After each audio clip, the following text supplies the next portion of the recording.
If you're like me and you're sick of writing your blog in WordPress and you want to try something else out, or you just want to get started writing a blog, then this video is going to be for you. Hi, my name is Nick Cosentino, and I'm a Principal Software Engineering Manager at Microsoft.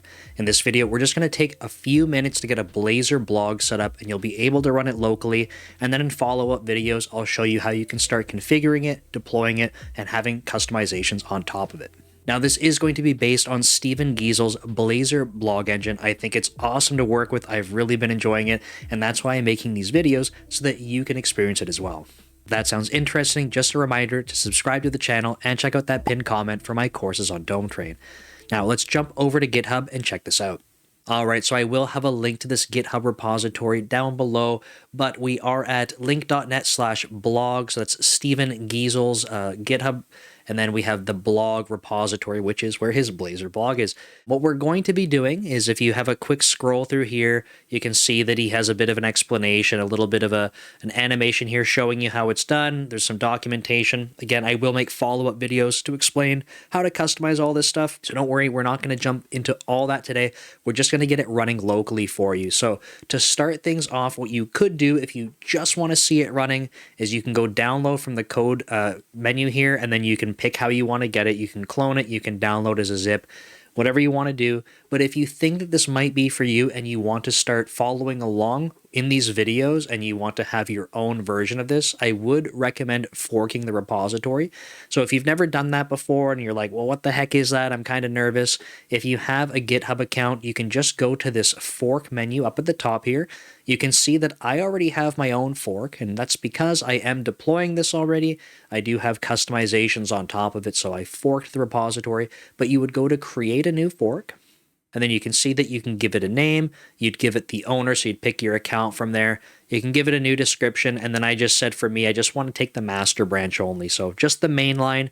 And then later on, so I've already taken features from some of his other topic branches, pulled those in, but you would go create the fork. Once you have the fork, then you'd want to go over to your repository that you forked. So if we go over to mine, for example, now we have basically what looks like the same thing, except mine's a little bit more customized at this point. So it even has all this stuff left over from his README, right? So what you would do from there is now say, okay, well, how do you want to get the code? Again, you could just download it as a zip if you just want to follow along briefly for this video to see it up and running.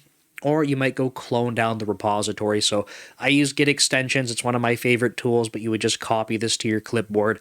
I use Git extensions to go clone the repository based on this URL, but whatever tool you want to use for your Git, go do that and clone this down into a folder so that you can start working in it. Now, it probably doesn't need to be said, but we're going to need an IDE to work in. So if you like using Visual Studio Code, that's great. I like using Visual Studio.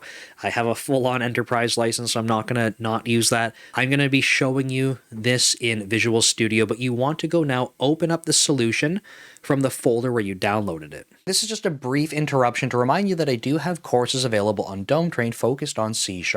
So whether you're interested in getting started in C#, looking for a little bit more of an intermediate course focused on object-oriented programming and some async programming, or you're just looking to update your refactoring skills and see some examples that we can walk through together, you can go ahead and check them out by visiting the links in the description and the comment below. Thanks, and back to the video.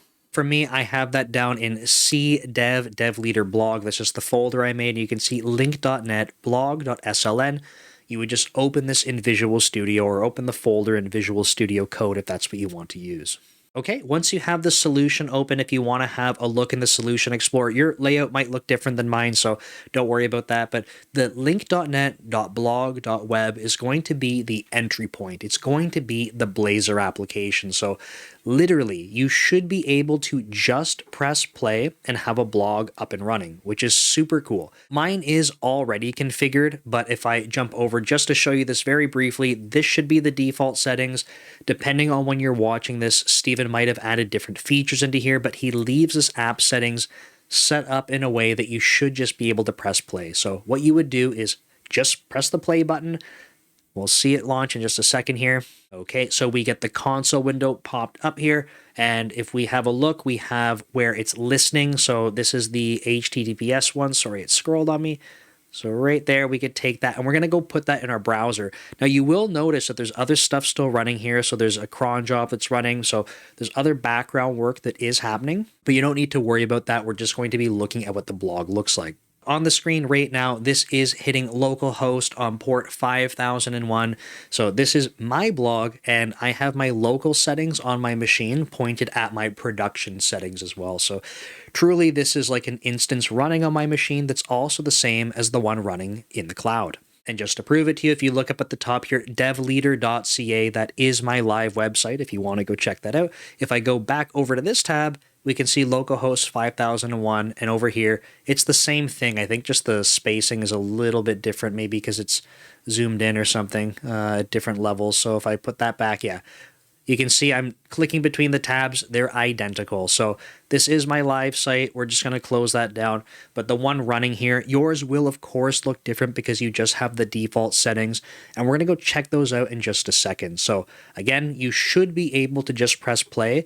I would say that if you're finding at this point, you press play in Visual Studio or in Visual Studio Code you're running this, or Rider if you're using Rider, whatever you're using. If it didn't just launch right away and you were able to go to the browser, I would go onto the repository. So go back to Steven's repository. I would recommend filing an issue. You don't have to complain to him or anything, but just let him know that you were trying to run this by default. It might be something that was pushed up and the default settings are no longer working, but I do think it's his intention to leave that app settings file for you so that you can just press play and see how it works. Okay, so I want to go back to Visual Studio and have a look at appsettings.json. Again, if I show you mine over here, mine does look way different because I've actually customized this even more. So I have additional settings. In a future video, I will show you even how I customize my social icons and stuff. So the default ones, I have additional icons there and different configuration for it. So you're not going to have the exact same things, but those social icons by default are configured right here. You can also give your blog a name right here. And then if we go down a little bit lower, right here, there's this introduction section. So mine is currently set to be an empty string, and that's just because I have a background picture with some text on it. I probably will change that actually, though. I might take the text off of the background picture, just use a texture or something like that. And the reason is because you can actually have markdown in the text that it will put up there. So on Steven's blog, he ends up having this text right here. So I'm Steven, a .NET developer, but you notice how he has bold, he has links and stuff like that. I think that I would prefer to have that than just the text in the background that I have. So I'm probably going to change mine up so that the background image here is a little bit different. But you'll notice again, if I go back to mine, I have these other social icons and they are spaced a little bit funny. Like you can see the text in my background image kind of sucks when it's overlapped like that.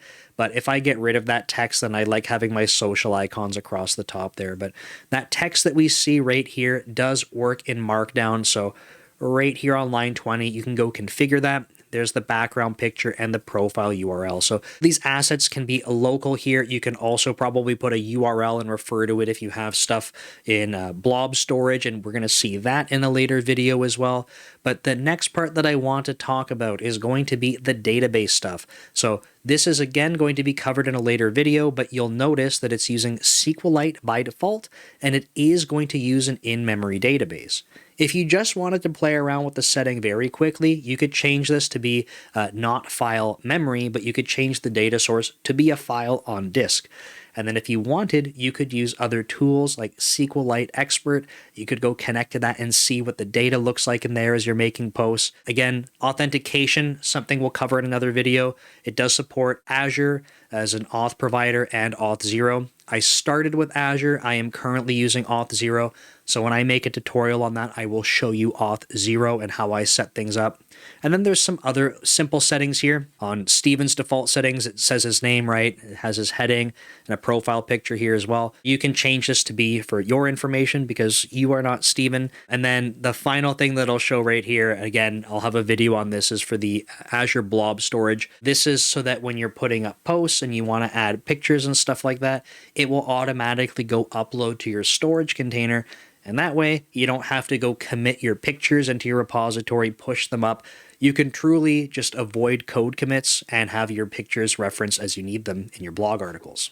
The final thing that I'll show you is if you go up to the admin part, you can log in. If you're running in debug mode, you should be able to go to admin, log in, and it will log in automatically because debug just uses a dummy auth provider. So you don't have to have anything configured. In debug mode, it'll just work. And once you're logged in, your menu is going to look different than mine because I have some additional settings, but you want to go back to the admin part and create new.